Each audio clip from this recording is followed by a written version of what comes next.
At this point, we shall now hear the message of Philippine Air Force General Staff Corps on behalf of the newly promoted. Hello mga mi! Another day, another vlog with me! Ayun at kita naman sa intro kung anong ganap namin today. Pero bago yan, tara muna at mamalengke tayo. So bago kami umalis, ay namalengke kami ng ilan ng mga pagkain na babaunin namin para may makain kami sa daan. Tsaka kasi alam ko na pagdating namin doon sa venue, hindi pwedeng palakad-lakad. So dapat doon lang at walang mapagbibilhan. Kaya for the baon na tayo. Linggo ng gabi yung alis namin pero meron pang ganap sa church. Kaya after namin mamalengke ay for the go muna kami sa church. Mga chichirya at drinks lang binili namin dahil kahapon ay bumili na ako ng mga pagkain nakakabusog. So ayun, pag uwi nga naming bahay after church ay ito na, nag-prepare na rin kami. Nagpito-pito na kami ng mga dadalhin naming mga pagkain. And nag-request nga ako kay Early nung sushi ba yun? Sushi ba yun? Basta yung kanina may mayonnaise, may cheese, tapos lalagyan ng ham, tapos babalutin ng nori sheet. So ako naman nag-prepare ako ng para sa egg sandwich. For dalaga lang ng itlog, tapos nilagyan ko lang ng konting asin tsaka ng paminta, tsaka itong mayonnaise, etong bumili ako ng para sa footlong sana kasi hindi naman na ng trabaho. So, nagprito lang ng hotdog. Tapos, binao na lang yung bun. Sayang naman yung lettuce tsaka yung cheese na nabili ko. At pagkatapos nga namin mag-prepare, inaantay lang namin si Kuya Jun dahil silang magdadrive. Ever since kapag bumabiyahe kami ng malayo, hindi si Papa ang driver kasi madaling makatulog. And pagkatapos namin manalangin, ay for the go na rin kami mga mi. Alas 10 ay sumibat na kami. Maaga kasi ang assembly time nila ate, kaya naman nag-aga rin kami. Mas mabuti ng maaga kesa malate. Lalo na military time kapag sinabing ganyang oras ay dapat andun ka na. So mga alas 2 nga kami nakarating sa Manila kasi nag-stop over pa kami. And since alas 5 ay dapat magkita-kita na kami nila ate, nagpahinga lang kami ng konti. Umidlip na lang kami sa sasakyan kasi kansa naman mag-transient kami, saglit lang naman. Pero parang di naman ako nakatulog kasi baka siguro excited ako. Nag-ikot-ikot nga kami sa may Newport kasi dyan kami nag-park sa may Plaza 66. Dyan na rin kami kumain mga mimazor. Alas 4 pa lang ata ay breakfast na kami. Dahil alas 5, dapat ready na. So yun, dahil ready na rin si ate, inaantay na lang namin. So nung tumawag na nga siya, ito na nga, nagkita na kami at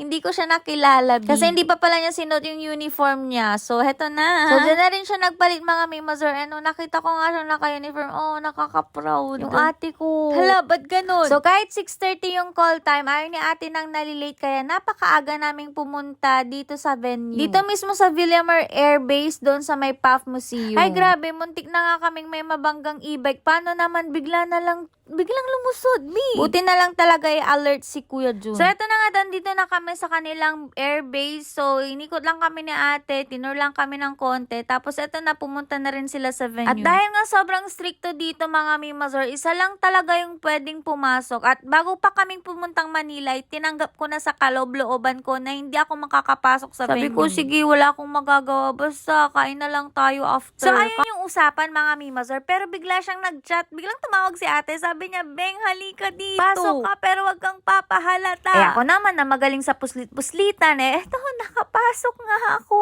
At excited ako. Kasi sabi ko, ate, magpa-video ka. Dapat may video ka. I-document ko yan. I-vlog ko yan. So ayun na, dali-dali na akong pumunta dun sa venue. Pero sabi niya, Beng, papunta na dito si CJ, yung commanding general. Ay, baka magkita ka. Wag muna. Sabi ko naman, ako nang bahala, te. Tatago na lang ako. Mamaya na lang ako papasok. So, carrot short. Pinapasok ako nung enforcer. Sabi ko, labas na lang po ako, sir, kasi andyan na si CJ. Sabi niya, hindi, dito ka na. Mababasa ka sa ulan. So, ayun, nakalusot si Mi. Makakapag-vlog siya. Go. Sa malayo nga lang, dahil kinulong kami dito sa may conference room. Pero okay lang, ang mahalaga, naabutan ko yung doning nila ate. At na-record ko nung paakyat na sila ni Papa. So, yan. So, saya. Sobrang proud. Actually, mga minong binivideo ko yan, talagang naluha ako. As in, kumakabog yung dibdib ko na, oh, sobrang proud. Gusto kong isigaw na, ate ko yan. Kasi sa buong Pilipinas, 68 lang sila na-promote. And luckily, kasama siya sa 8 na nakapasok sa first lieutenant na position. At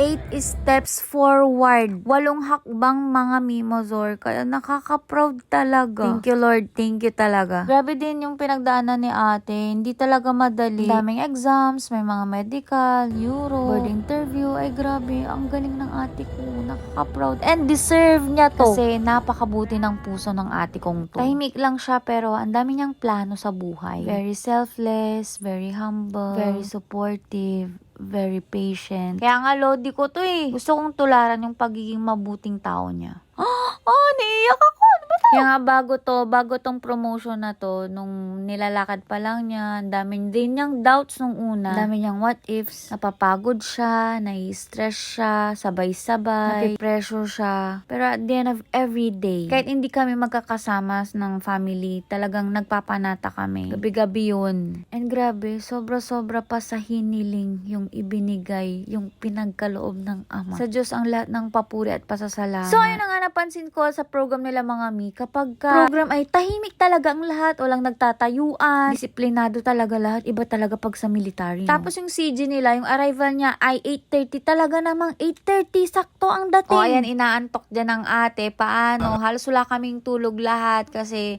magkakachat kami noon, tapos hindi na rin nakapagpahinga, antok, pero lahat worth it eh. Sino ba namang hindi magsasacrifice sa ganitong achievement, no? And the best part, yung kainan. Hindi ko alam kung anong tawag sa pasta na to, pero basta kinain ko na lang din, dahil maaga na tapos yung program, 9:30 siguro tapos na. Ayoko sanang kumain, kasi kanina pa ako niyan kain sa sasakyan. Talagang busog na ako, pero wala akong choice, kailangan kong damayin yung ate kong kumain. At dahil nga wala pa akong masyadong maayos na picture sa kanya at kay Papa, sila ni Papa, sabi ko, tara magpicture tayo, kinukulit ko sila talaga. Pero sabi ni ate, wag kang dyan. Mamaya kasi official lahat itong andito. So cut it short, nakapag-picture kami, na-i-felit ang sarili, go! Hindi ko talaga inaasahan na magkakaroon kami ng family picture doon sa loob ng venue. At ang super pirawat ko sa niya pagkakataon. Galing lang kasi nagkaroon ng chance na makapag-picture sa loob, kahit isang dependent lang talaga ang pwedeng pumasok. At dahil tapos na yung program, eto na, kakain na kami. Buti na lang talaga na may malapit na kainan sa may pinagparkan namin para hindi na kami maglakad ng malayo. And dito daw sa Giligans ay masarap daw ang foods dito and maraming pagpipilian. So for the go tayo. Pero sa part na yun talagang busog na ako. Alala nyo, kumain kami dun sa venue. Tapos ito na naman, kakain na naman. So syempre dahil pagkain to, huwag nating tanggihan. Mga bandang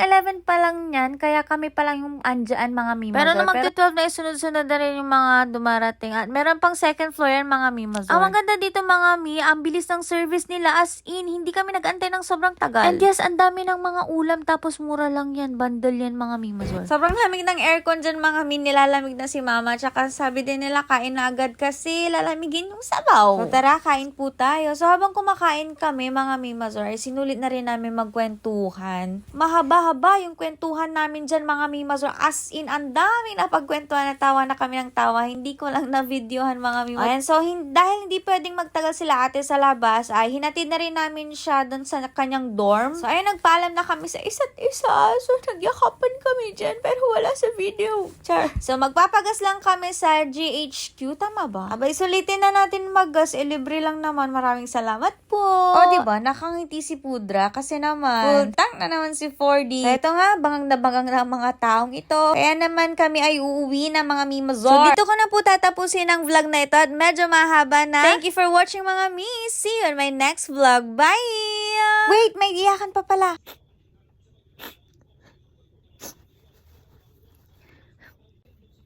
Grabe. Naiiyak pa rin talaga ako habang eto, kakauwi lang kasi namin, and then tinitingnan ko yung mga pictures, yung mga videos kanina sa downing ni ate. And kanina hindi ako nakapag-moment. Bawal kasi ang OA doon.